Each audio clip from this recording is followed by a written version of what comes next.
জীবনের যাত্রাপথে সংগ্রাম, বিজয় আর ছন্দপতনের মধ্য দিয়ে তারাদের চলে যেতে হয়। কিন্তু সত্যিই কি তারারা হারিয়ে যান, নাকি অন্তরালে দ্যুতি ছড়ান?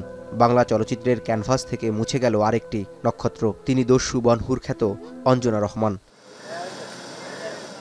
অন্তিম যাত্রায় পাড়ি জমানো অঞ্জনার নিথর দেহ শেষবারের মতো প্রিয় প্রাঙ্গণ এফডিসিতে। যে উঠোন থেকে শুরু হয়েছিল সাফল্যের যাত্রা, সেখানে আজ শোকের আবহ।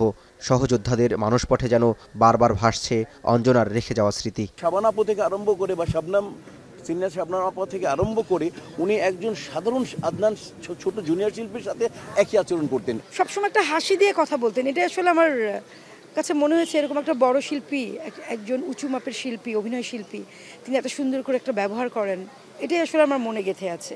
বিদায় বেলায় শ্রদ্ধা জানাতে আসেন সাবেক সহকর্মী, কলাকুশলীরা। দেশের চলচ্চিত্রের অগ্রগামী এই শিল্পীর চলে যাওয়াকে অপূরণীয় ক্ষতি বলছেন এ অঙ্গনের মানুষেরা। তাদের প্রত্যাশা, অনন্তের পথে ভালো থাকবেন কিংবদন্তি এ চিত্রনায়িকা। সে যখন রিটায়ার্ড করেছেন বা নায়িকা ক্যারেক্টারে আর তাকে যখন কোনো নির্মাতা কাস্ট করছিল না, তারপরও তার মনে একটা আশা ছিল যে তিনি আবার যে নায়িকা হিসেবে ফিরে আসবেন, যার কোনো এই জন্য তিনি কোনো পার্শ্ব ক্যারেক্টার, পার্শ্ব চরিত্রে তিনি কাজ করেননি। তারা হয়তো আরও কিছু এক্সপেক্ট করেছিল বা তারা আরও কিছু ডিজার্ভ করতো, যেগুলো আমরা তাদেরকে দিতে পারিনি। এটা আমাদের ব্যর্থতা বা চলচ্চিত্র শিল্পের ব্যর্থতা সামগ্রিকভাবে।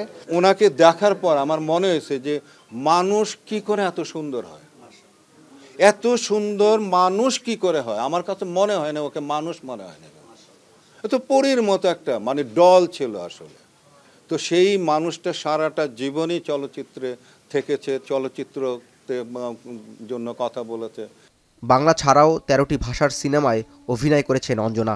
সুখের সংসার, অভিযান, চন্দ্রাবতী, পথে হলো দেখাসহ তার অভিনীত সিনেমার সংখ্যা ৩ শতাধিক। ১৯৮৬ সালে পরিণীতা সিনেমার জন্য জাতীয় চলচ্চিত্র পুরস্কার পান অঞ্জনা। অভিনয় দক্ষতার পাশাপাশি ছিলেন নৃত্যশিল্পীও। নাচের মুন্সিয়ানার স্বীকৃতিস্বরূপ পেয়েছিলেন অসংখ্য রাষ্ট্রীয় ও আন্তর্জাতিক পুরস্কার। জাওয়াদ মাহমুদ, এখন, ঢাকা।